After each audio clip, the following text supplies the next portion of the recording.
Guarantee guarantee guarantee ಇದು guarantee news. ಸುದ್ದಿ ಖಚಿತ, ನ್ಯಾಯ ನಿಶ್ಚಿತ. ಪ್ರಜ್ವಲ್ ರೇವಣ್ಣ ಫಾರಿನ್ಗೆ ಹೋಗ್ಬಿಟ್ಟಿದ್ದಾರೆ. ಯಾಕೆ ಅರೆಸ್ಟ್ ಮಾಡ್ತಾ ಇಲ್ಲ ಇದುವರೆಗೂ ಅವರನ್ನ? ಯಾಕೆ ಇಷ್ಟೊಂದು ಲೂಸ್ ಬಿಟ್ಟಿದ್ದೀರಾ?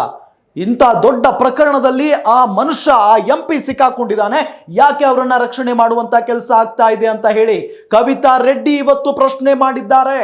ಅಂದ್ರೆ ತಪ್ಪು ಮಾಡದೇ ಇರೋರನ್ನ ಬಿಜೆಪಿ ಸರ್ಕಾರ ಅರೆಸ್ಟ್ ಮಾಡಿ ಜೈಲಿಗಟ್ಟುತ್ತೆ, ತಪ್ಪು ಮಾಡಿದವರನ್ನ ಫಾರಿನ್ಗೆ ಕಳಿಸುತ್ತೆ ಅಂತ ಹೇಳಿ ಈ ಸಂದರ್ಭದಲ್ಲಿ ಕವಿತಾ ರೆಡ್ಡಿ ಅವರು ಬಿಜೆಪಿ ಸರ್ಕಾರದ ವಿರುದ್ಧವಾಗಿ ಹರಿಹಾಯ್ದಿದ್ದಾರೆ.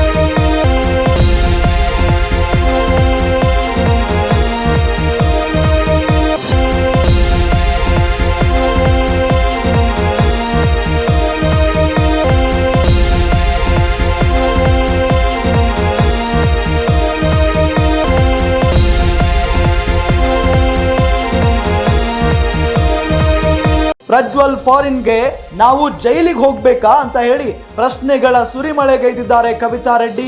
ದೇಶದಲ್ಲಿ ವಿಪಕ್ಷ ನಾಯಕರನ್ನ ಬಿಜೆಪಿ ಸರ್ಕಾರ ಟಾರ್ಗೆಟ್ ಮಾಡ್ತಾ ಇದೆ. ವಿಪಕ್ಷ ನಾಯಕರು ಪ್ರಶ್ನೆ ಮಾಡಬಾರ್ದು, ಇವರಿಗೆ ಪ್ರಶ್ನೆ ಮಾಡಿಬಿಟ್ರೆ ಅವರನ್ನ ಜೈಲಿಗಟ್ಟುವಂತ ಕಾರ್ಯವನ್ನ ಈ ಬಿಜೆಪಿ ಸರ್ಕಾರ ಮಾಡುತ್ತೆ. ತಪ್ಪು ಮಾಡಿದ ಪ್ರಜ್ವಲ್ ಫಾರಿನ್ ನಲ್ಲಿ ಹಾಯಾಗಿದ್ದಾರೆ, ಎಂಜಾಯ್ ಮಾಡ್ತಾ ಇದ್ದಾರೆ. ತಪ್ಪೇ ಮಾಡದ ನಾವು ಜೈಲಿನಲ್ಲಿ ಯಾತನೆ ಅನುಭವಿಸಬೇಕಾ ಅಂತ ಹೇಳಿ ಪ್ರಶ್ನೆಯನ್ನ ಮಾಡಿದ್ದಾರೆ.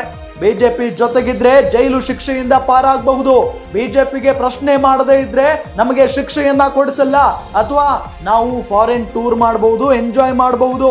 ಕೇಂದ್ರ ಸರ್ಕಾರದ ವಿರುದ್ಧ ಈ ರೀತಿಯಾಗಿ ಕವಿತಾ ರೆಡ್ಡಿ ಆಕ್ರೋಶವನ್ನ ವ್ಯಕ್ತಪಡಿಸಿದ್ದಾರೆ.